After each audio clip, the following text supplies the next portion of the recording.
పురాణాల ప్రకారం ఉగాదికి అసలు పేరు యుగాది, అంటే యుగానికి ఆరంభమని అర్థం.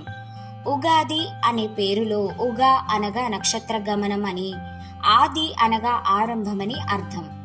అనగా ఈ సృష్టి ఆరంభమైన దినమే ఉగాది పర్వదినంగా పరిగణించబడింది.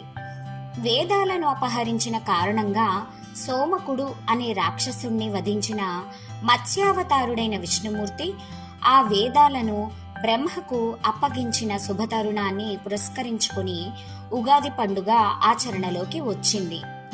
అదే రోజైన చైత్ర శుక్ల పాడ్యమి నాడు ఈ విశాల విశ్వాన్ని సృష్టించాడు.